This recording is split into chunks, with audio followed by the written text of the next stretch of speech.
विघ्न सारे। भक्ति भजन हरि नाम से,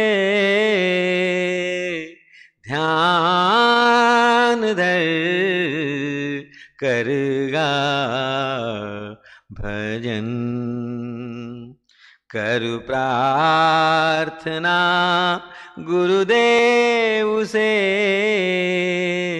मिट जाएंगे कष्ट सारे। भक्ति भजन हरि नाम से, ध्यान धर करगा भजन। जिंदगी में क्या रखा, एक दिन यूं ही मर जाएंगे। जिंदगी में क्या रखा, एक दिन यूं ही मर जाएंगे। धन और दौलत ये इमारत सब यहीं रह जाएंगे। मुक्ति कमा मुक्ति को पाओ, मुक्ति कमा मुक्ति को पाओ। ये प्रार्थना है आपसे, ध्यान धर करगा भजन। कर प्रार्थना गुरुदेव से, मिट जाएंगे विघ्न सारे। भक्ति भजन हरि नाम से, ध्यान धर करगा भजन। रात दिन जपे नारद मुनि, नारायण सुमरन किया। रात दिन जपे नारद मुनि, नारायण सुमरन किया। सैकड़ों को ज्ञान देकर, ज्ञान का वर्णन किया। कोई फर्क रहता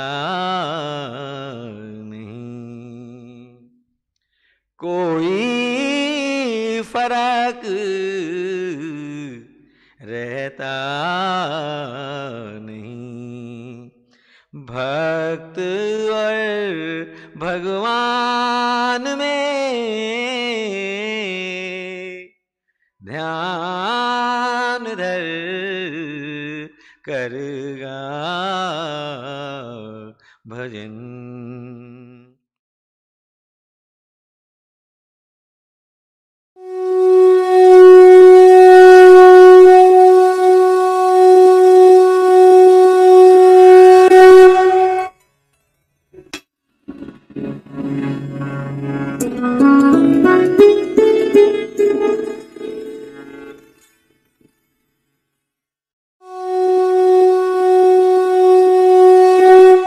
माता और बंधुओं, अभी एक भजन होगा और भजन के साथ साथ सभी भाई बहन अपने अपने इष्ट का ध्यान करेंगे। बहुत डिटेल में ध्यान के विषय में बताया गया, कैसे करना है। अगर कोई नया भाई आए हो तो बताइए, जिसे फिर दोबारा बताया जा सके। सबसे पहले निश्चित कीजिए कि परमात्मा की कौन सी मूर्त, कौन सी सूरत आपको सबसे ज्यादा प्यारी लगती है। मूर्ति, मूर्त, इष्ट देव, ईश्वर, परमात्मा। अपनी आत्मा से पूछिए कि कौन सी ऐसी परमात्मा की मूर्त है जिसमें सबसे ऊंची भावना आप परमात्मा की डाल सकते हैं। सबसे ऊंची भावना चुनिए।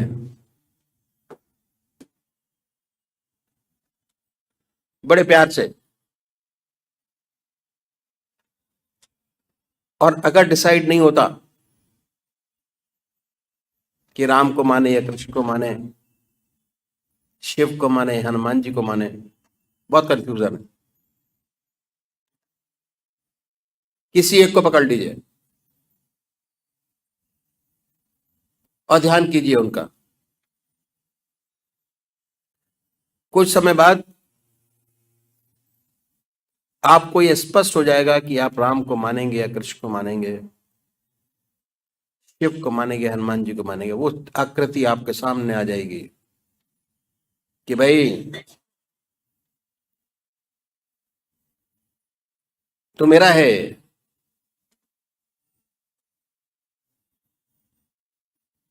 तब अपने इष्ट देव को पकड़िए। एक इष्ट की आराधना, एक इष्ट की पूजा। अगर रोज रोज बदलेंगे उसका कभी लाभ नहीं होगा आपको।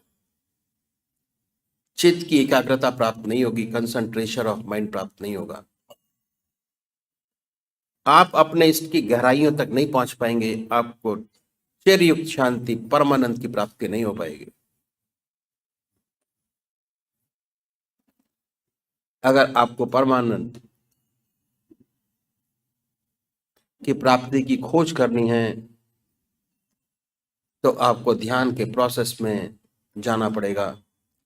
जैसे जैसे आप ध्यान के प्रोसेस में चलते चले जाएंगे, अपने इष्ट को गहराइयों से याद करते चले जाएंगे।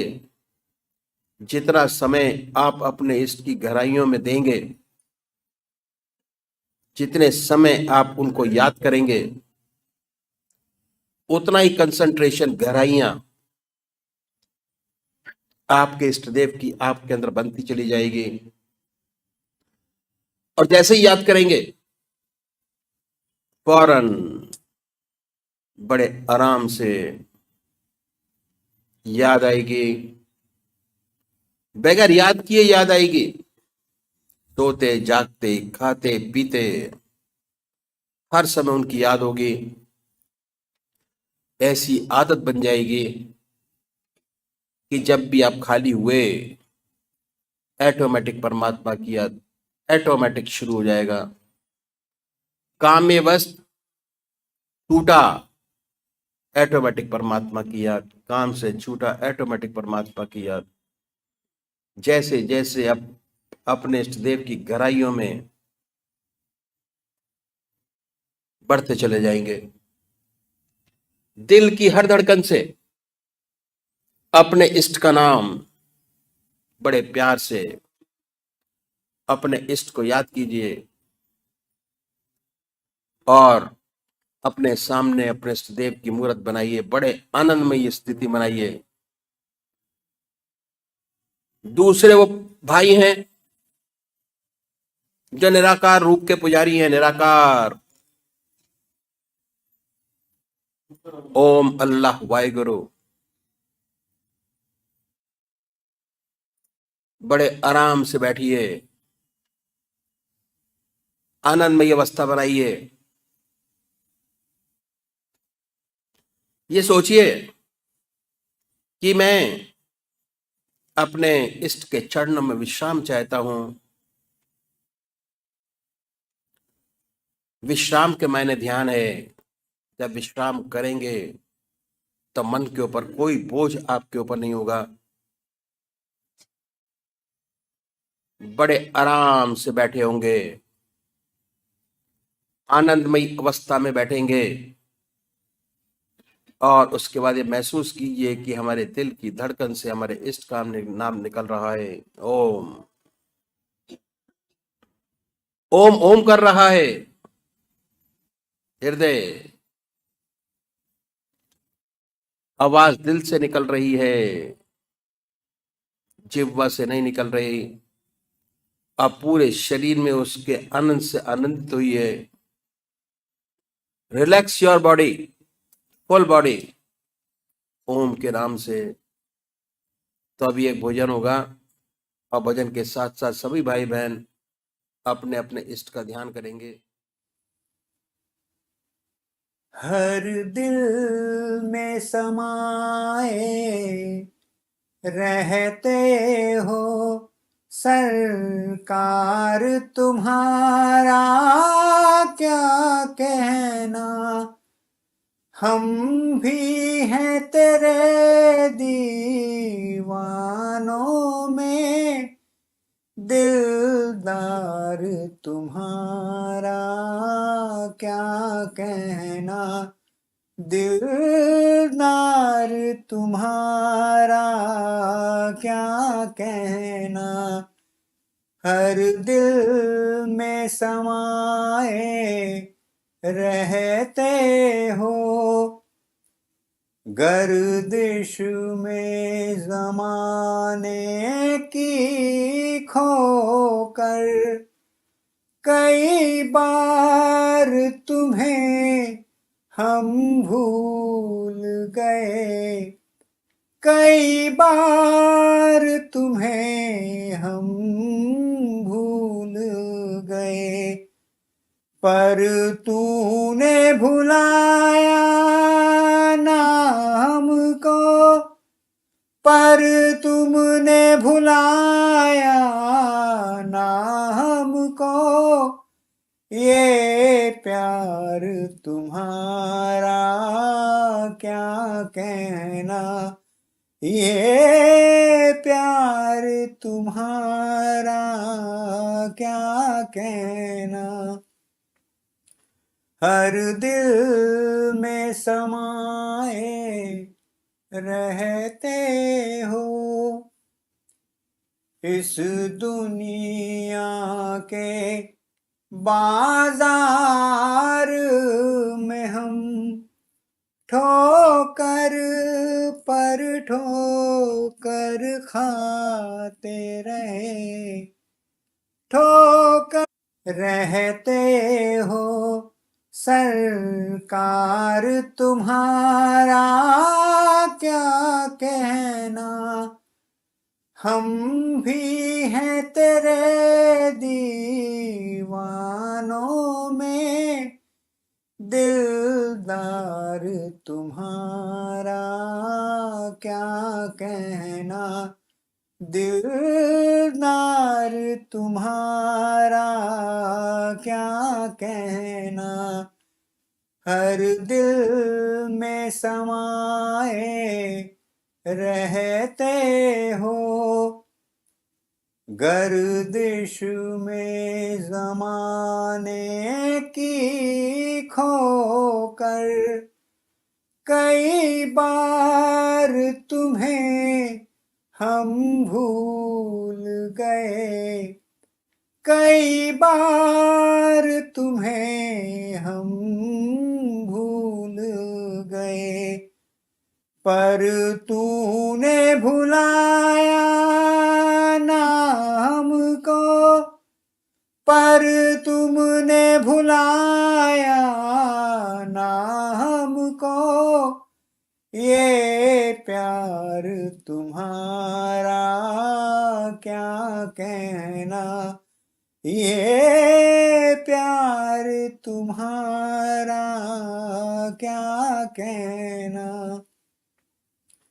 हर दिल में समाए रहते हो, इस दुनिया के बाजार में हम ठोकर पर ठोकर खाते रहे, ठोकर पर ठोकर खाते रहे, पर तू जो सहारे देता रहा, पर तू जो सहारे देता रहा, ये प्यार तुम्हारा क्या कहना, दिलदार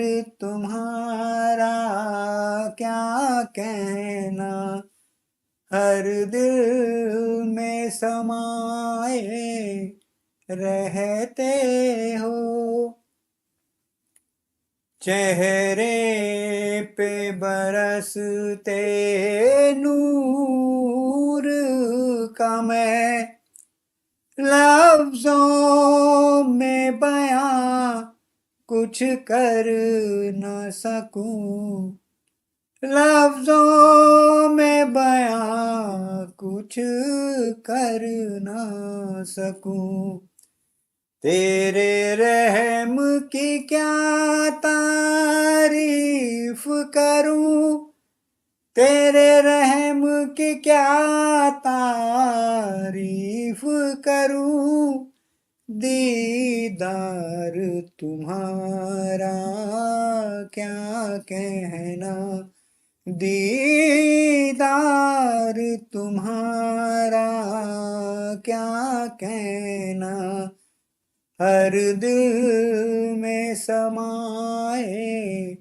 रहते हो, सरकार तुम्हारा क्या कहना, हम भी हैं तेरे दीवानों में, दिलदार तुम्हारा क्या कहना, दिलदार तुम्हारा क्या कहना।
जय सद्गुरुदेव, जय पदशरणम। श्री बृजमोहन वचनामृत भाग 2 परिच्छेद 3 सद्गुरुदेव दर्शन की लगन।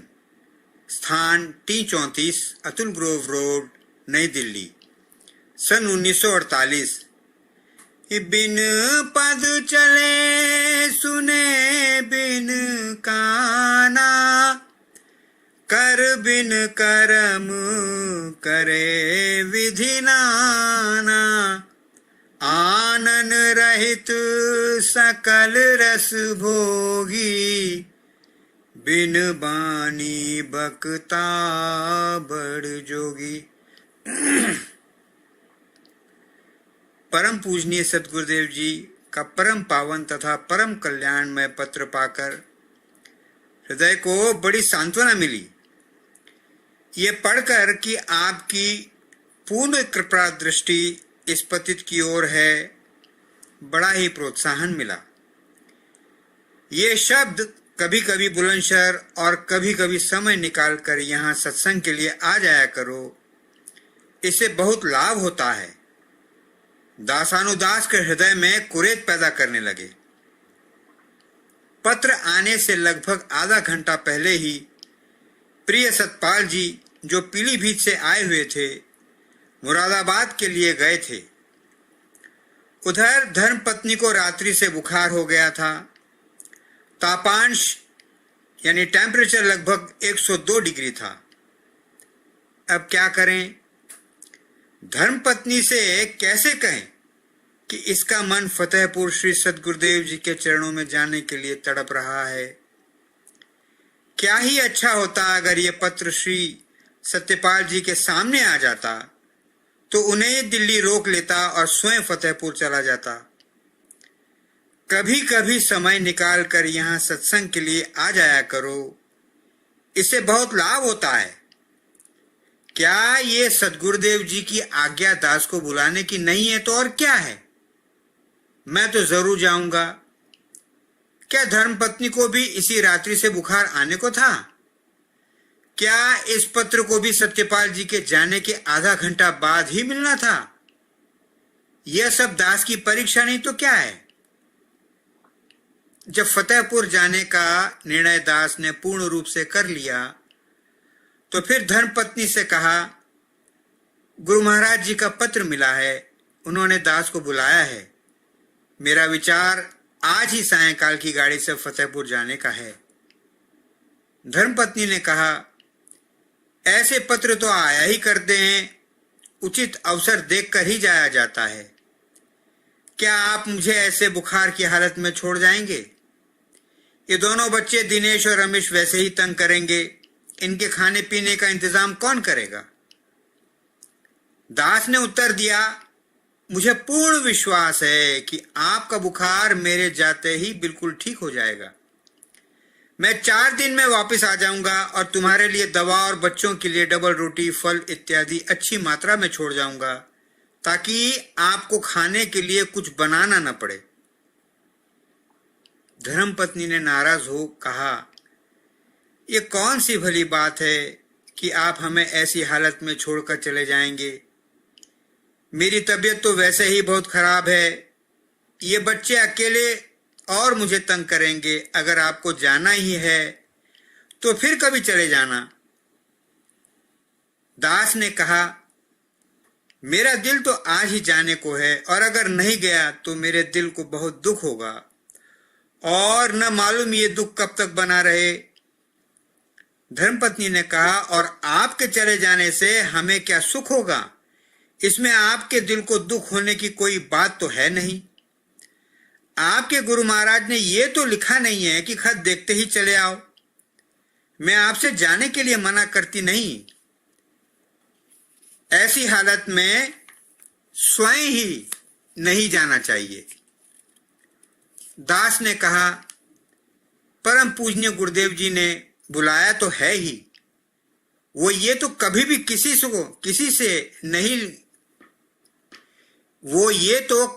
किसी को नहीं लिखेंगे कि फौरन चले आओ। संत महात्माओं के तो केवल इशारे होते हैं। जिसने उनको समझ लिया उसका बेड़ा पार हुआ, और जिसने नहीं समझा वो गया, वो रह गया। मेरी आत्मा और दिल गुरु महाराज जी के चरणों में जाने के लिए तड़प रहे हैं, लेकिन अगर मेरे जाने से तुम्हें तकलीफ होती है तो मैं हरगिज नहीं जाऊंगा, परंतु मुझे ये हमेशा अफसोस रहेगा। धर्मपत्नी ने कहा, मैं ये हरगिज नहीं चाहती कि मेरी वजह से आपको तकलीफ हो, आप जरूर चले जाइए। दास ने कहा, आप मुझे खुशी खुशी जाने की इजाजत दें।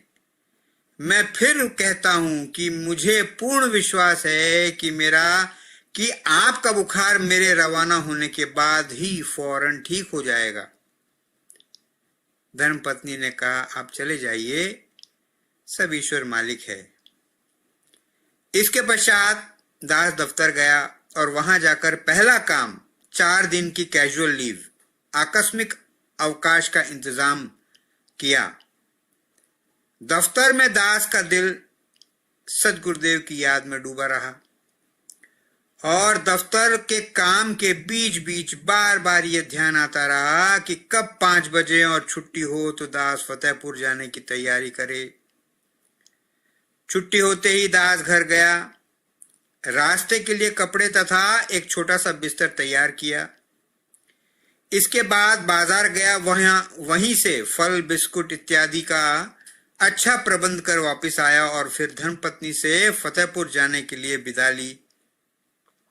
गाड़ी लगभग 8:30 बजे रात्रि में रवाना हुई और दास को बैठने के लिए अच्छा स्थान मिला।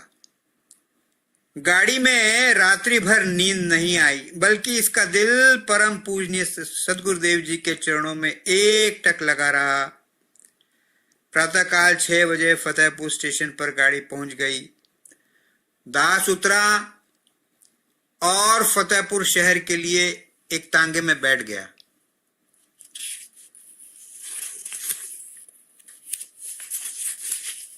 शहर में पहुंचकर श्री गुरुदेव जी के मकान का पता आसानी से मिल गया और लगभग 6:30 बजे दास श्री सदगुरुदेव जी के शुभ स्थान पर जा पहुंचा। दास ने किवाड़ खटखटाए तो आपके मुलाजिम कालीचरण ने किवाड़ खोले और सेवक का नाम और पता लेकर अंदर चला गया। 2 मिनट बाद ही आकर उसने बैठक खोली और दास का बिस्तरा और अटैची उसमें अंदर रखकर दास को अपने साथ अंदर ले गया। मकान काफी खुला था, सहन काफी लंबा चौड़ा था, जिसके दोनों तरफ कमरे थे। परम पूज्य सदगुरुदेव जी अभी लेटे हुए थे। दास ने जाकर आपके चरणों पर माथा टेक कर प्रणाम किया। जैसे ही दास का मस्तक सदगुरुदेव के चरणों में लगा कि दास के हृदय में ये भाव पैदा हुए, चाहे अब जीवन चला जाए, चाहे गर्दन भी देनी पड़े, पर अब ये सिर इन चरणों से कभी जुदा नहीं होगा। आप फौरन ही उठकर आशीर्वाद देते हुए चारपाई पर बैठ गए। फिर दास को पास पड़े मूढ़े पर बैठने का इशारा करते हुए बोले, जीवन देना क्या आसान बात है? सोचना आसान है, परंतु करना बड़ा मुश्किल है। परंतु पवित्र विचारों का आना भी बहुत अच्छा है, फिर मालिक स्वयं ही सब कुछ करा लेता है। इसके पश्चात दास की ओर हंसते हुए श्री ओंकार जी अपने सुपुत्र को आवाज देते हुए बोले, इस बच्चे का स्कूल घर से बहुत दूर पड़ता है। ये साइकिल के लिए कह रहा है, हमारे पास तो पैसा है नहीं, परंतु ये हिंद साइकिल माहवारी किस्तों पर मिल जाती है। लेकिन पहली किस्त का 88 रुपए 62 पैसे देना पड़ता है। 88 रुपीज 62 पैसे ये देना पड़ता है। अगर पहली किस्त का इंतजाम कहीं से हो जाए तो बाद की किस्तें तो हम भी देते रहेंगे। दास ने जो ध्यान दिया तो इसे याद आया कि केवल ठीक इतनी ही राशि उसकी सेविंग्स बैंक अकाउंट की किताब में जमा है।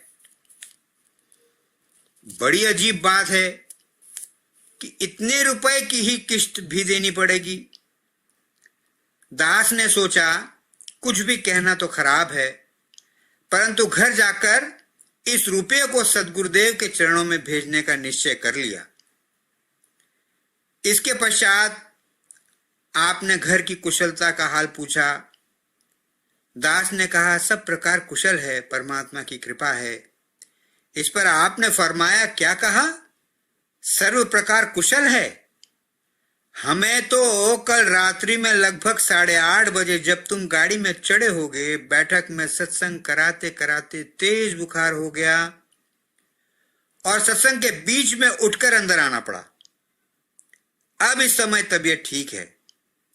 जब आप घर वापस जाएं तो बहू को अगर कुछ तकलीफ हो तो होम्योपैथिक की दवा दिला देना। वैसे अब ठीक है, कोई घबराने की बात नहीं। दास मुस्कुराया और मन ही मन कहने लगा कि मैं तो धर्मपत्नी से कह ही आया था। सद्गुरुदेव जी की कृपा फौरन हो ही गई। इसके पश्चात आपने दास को शौच आदि से निवृत्त होने का आदेश दिया। अनोखा भोजन।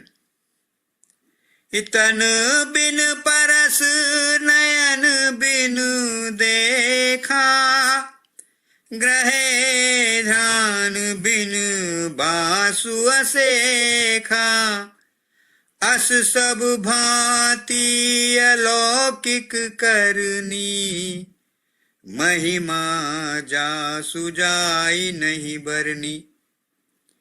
जैसे ही ये दास शौच आदि से निवृत्त हो पाया था कि श्री परम पूज्य गुरुदेव जी स्वयं एक बाल्टी में गर्म पानी एक हाथ में लटकाए हुए ले आए और कहने लगे, गर्म पानी स्नान के लिए है। दास ने कहा, आपने इतनी तकलीफ क्यों की है? दास तो खुद ही ले लेता। आपने फरमाया, कायस्थों का घर है, हम लोगों में पर्दा बहुत होता है, इसलिए हर एक आदमी घर में नहीं जा सकता। और ऐसा कहते हुए आप घर के अंदर चले गए तथा एक लकड़ी का पटला लेकर फिर बाहर आए तथा चबूतरे पर स्नान करने के लिए बिछा दिया और फिर पूछा, और कुछ मंजन, साबुन, तौलिया वगैरह तो नहीं चाहिए? दास ने कहा, जी नहीं, ये सब सामान तो मेरे साथ है। इसके पश्चात आपने पूछा, आप पानी देख लीजिए और अधिक गर्म पानी या ठंडा पानी तो मिलाने के लिए नहीं चाहिए? दास ने पानी को हाथ से देखते हुए कहा, जी नहीं, बिल्कुल ठीक है। इस पर आप अंदर चले गए और दास स्नान करने लगा। बड़ी होशियारी से रहना पड़ेगा, क्या ये मेहमान है? ऐसा विचार आने पर कुछ मन सुस्त हो गया। स्नान करने के बाद दास गीले कपड़ों को फैला अंदर में बैठक में कपड़े बदलने चला गया। दास कपड़े पहन रहा था और साथ साथ कमरे में लगे फोटो को भी देखता जाता था। और जो ही कपड़े पहन पाया कि परम पूजनीय गुरुदेव बैठक में पधारे और कमरे में लगे फोटो को बताया कि किन किन बुजुर्गों के थे। फोटो देखने के बाद दास ने अपनी अटैची खोली और उसमें से 2 साड़ियां जो दिल्ली से लेता गया था श्री परम पूज्य गुरुदेव जी को अर्पण करते हुए बोला, ये 2 सूती साड़ियां दिल्ली से पूजनीय माता जी के लिए लेता आया था। पता नहीं उनके पसंद भी आएंगी अथवा नहीं। आपने साड़ियां हाथ में ली और दास को साथ अंदर आने के लिए इशारा किया। अंदर जाकर आपने परम पूज्य माता जी को साड़ियां देते हुए कहा, यह लड़का आपके लिए साड़ियां लाया है और आपको माता जी कहता है। पूजनीय माता जी ऐसा सुनकर बाहर आंगन में आ गईं और दास से कहने लगी, साड़ी अच्छी है। दास ने चरण छुए। आपने आशीर्वाद देते हुए बैठ जाने का आदेश दिया। फिर चाय व नाश्ता तैयार करने लगी। इसी बीच में परम पूजनीय गुरुदेव जी बाहर बैठक में चले गए। आपने दास को चाय व नाश्ता दिया। दास चाय पीने लगा कि इतने में ही इसकी निगाह पूजनीय मुन्ने भैया पर गई। दास ने आपको पास बुलाकर गोदी में बिठा लिया और खुद भी नाश्ता करने लगे। खुद भी नाश्ता करने लगा तथा साथ में पूजनीय मुन्ने भैया को भी खिलाने लगा। परम पूजनीय माता जी बड़े गौर से देखती रहीं और मुस्कुराती रहीं, और ज्यों ही परम पूजनीय गुरुदेव जी बाहर से अंदर आंगन में आए, आपने कहा, ये अजीब बनिए हैं, देखो मुन्ने को अपने साथ कैसा खिला रहे हैं, इन्हें किसी प्रकार का कोई विचार नहीं है। परम पूजनीय गुरुदेव जी मुस्कुराते हुए बोले, ठीक है, ये तो अच्छी बात है, और बाहर चले गए। नाश्ता करने के बाद दास भी बैठक में चला गया। आपने अपने समीप तख्त पोष पर ही बैठने का आदेश दिया और फरमाया, आपको उपदेश देते समय यानी पूजा सिखाते समय हम अपने आप को भूल गए और बहुत ऊंचे पहुंच गए।